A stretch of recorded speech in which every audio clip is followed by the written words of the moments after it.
welcome to the Economic Development Ministry. My name is Donald Atchison, and I want to just thank you for showing up today. This is our actually first class when it comes down to our online curriculum, and I just want to thank you for showing up because we have a lot for you, and I'm just looking forward to offering you what it is that we have.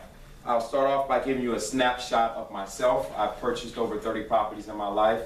I've lost over 30 properties in my life when it comes down to divorces and just not knowing how to manage things. So I have experience when it comes down to acquiring properties, and I have experience when it comes down to losing properties. And in those experiences, I can tell you that the most important thing, or one of the most important things when it comes down to acquiring wealth, is who you acquire wealth with, who you partner with, whether it's business partners or whether it's personal relationships, marriages.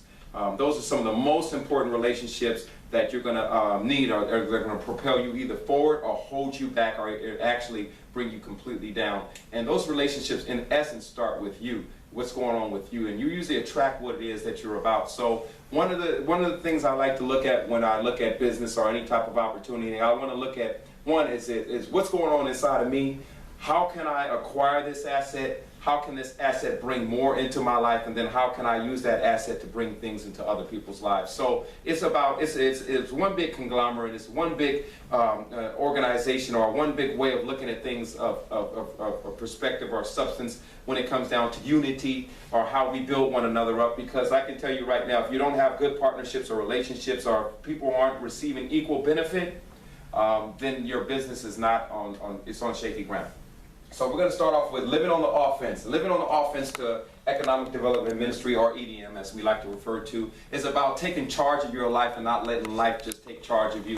Not letting that 9-to-5 dictate what exactly is going to happen in your life, or not being afraid of what's going to happen if you get fired, or if you lose your job, or if you get into a car accident, or just living from paycheck to paycheck. We want you in a position of power to where you can make the decisions not based off of financial need or financial want, but you're able to make decisions in your life based off of things that you've already set up by being proactive. So we like to live on the offense when it comes down to Economic Development Ministry, and we do that by creating a map or format or a process that's going to allow you to be able to get there. So what you can expect from Economic Development Ministry are two primary things that we're going to talk about today.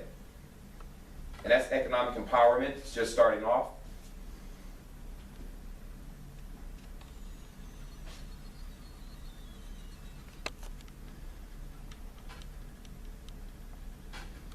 And economic independence.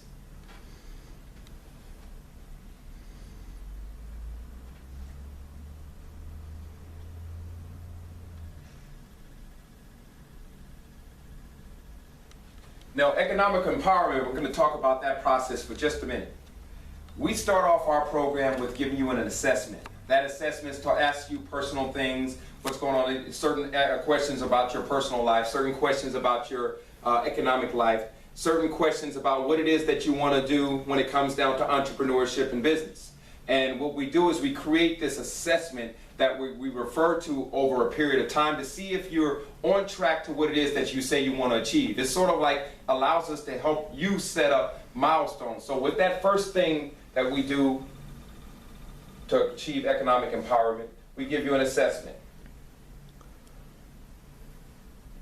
This is the backbone of everything, because when you have individuals that say, hey, look, man, I want this business, I want to have $1 million in 1 year. Well, I'm able to look back and say, well, you haven't been to the last 12 classes, and you said you want $1 million in 1 year.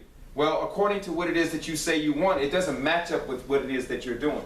And so with this assessment, inside of this assessment, it gives us a frame of reference to continue to go back to. After you get your assessment, we get right busy. We give you your mastermind assignment.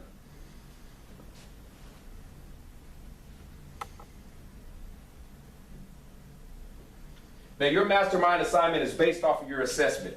It's one of your first major milestones that helps you to reach your ultimate goal. So in this mastermind assignment, if your name is Jonathan, your mastermind assignment will be Mastermind Jonathan. If your name is Betsy, it'll be Mastermind Betsy or Mastermind Donald. And so you get this mastermind assignment, and approximately somewhere after 30 days, after that mastermind assignment, you get the nitty-gritty. The nitty-gritty is something that you're going to get just about every month. This is the get down and dirty of what it is that you need to do to help you achieve your mastermind assignment, which is going to help you stay on track with what you said you wanted to accomplish through your assessment and help you to actually reach your overall goal. So you get your mastermind sheet, your mastermind assignment, you get your nitty-gritty, and you're well on your way to becoming economically empowered. Now, one of the things that we look for when we're dealing with students is that after we get their initial assessment, we look for where they're at and how they got there. Part of where they're at is going to include their loan folder. So after this assessment, after this mastermind sheet, after this nitty-gritty, we're sitting down and we're creating your loan folder. That's going to be everything. That loan folder is not going anywhere. This is something you're going to be using forever. This is right here. This is your weapon. And this is a great weapon of choice.